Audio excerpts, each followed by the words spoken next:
First of all, you need to know that the capacity of the heart can vary greatly. It can be so small that not even a needle can penetrate, or so vast that it can encompass the entire universe. The more filled the heart is, the smaller its capacity. The humbler the heart is, the larger its capacity. It can be said that the universe is as big as your heart, but this heart must be humble. For the sake of an analogy, let us consider the heart as a room. If this room is empty, humble, then it is useful. This room can be a bedroom, a study, an office, a gym, a storage room, a prison, or even a toilet, depending on the need. It can become any room.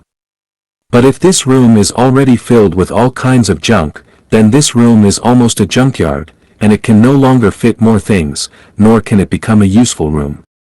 If you want to make it a useful room, you must move out the unnecessary things inside. No matter how precious or valuable these things are in your eyes, you must decisively clean them up and throw them away. Even if the inside has been reinforced with steel and concrete, you must also make an effort to tear it down.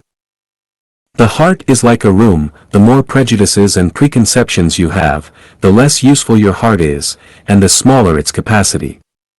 Here I give 3 examples. I have a friend in the secular world who is knowledgeable and brave.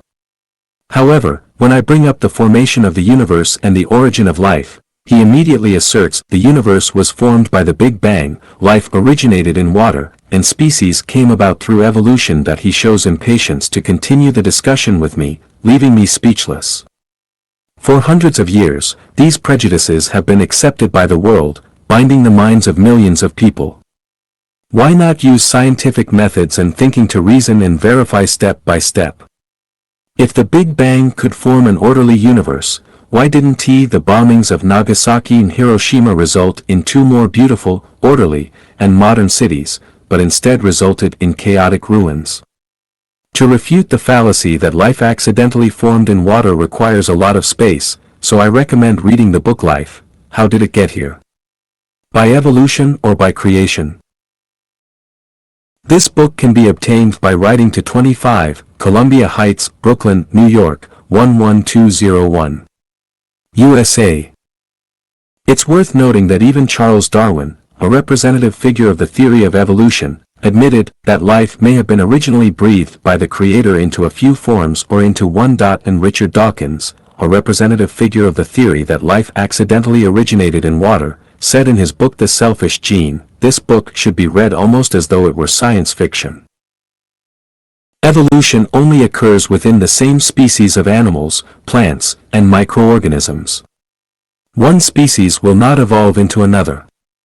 In other words, rabbits will not evolve into horses, snails will not evolve into cattle, peach branches grafted onto willow trees will not grow peaches, and no matter how much monkeys evolve, they will not become humans. As for humans, due to the accumulation of knowledge and rich experience, they have continuously recognized and applied some laws existing in the material world, becoming smarter and more civilized. No matter how much they evolve, they will not grow eyes on the back of their heads or wings on their backs. As long as you have a bit of a scientific mind and follow the gene knowledge continuously explored by scientists led by the United States, you will know that the statement that species evolved is a fallacy. Mao Zedong said, "The spread of fallacies misleads people a lot." This is truly a profound statement. I have another friend whose wife, every time I urge this friend to study Thebiable, immediately refutes with Marx's doctrine, religion is the opium of the people, it should not be studied. What else can I say? You avoid the disease and fear the cure, mistaking the well rope for a snake, and even regard the book as a religion. This kind of prejudice is equivalent to closing a door to a beautiful life for yourself. As the saying goes, medicine does not cure the incurable disease, Buddha saves those who are destined. Since you are not destined and not humble, no one can save you. I have a colleague. I once tried to guide him to understand how to have a carefree real life and a beautiful future life. He immediately asserted, as long as a person is kind and diligent, it is enough. That I asked what kindness is. He said, helping the weak and poor is kindness. That I continued to ask, suppose there is a middle-aged man, with elderly parents above, and several underage children who are waiting to be fed below. The family is very poor. You help him get 10 kilograms of heroin at a low price. Let him resell it and make a huge profit. From then on this family has a good life. Is this kind of help called kindness? He thought for a while and said, this kind of help is not called kindness. It helps a family and harms dozens of families. That I asked again, didn't you say that helping the weak and poor is kindness? Why do you say that this kind of help is not kindness? He corrected and said, what I mean is that it is kind to help the weak and poor in a proper way.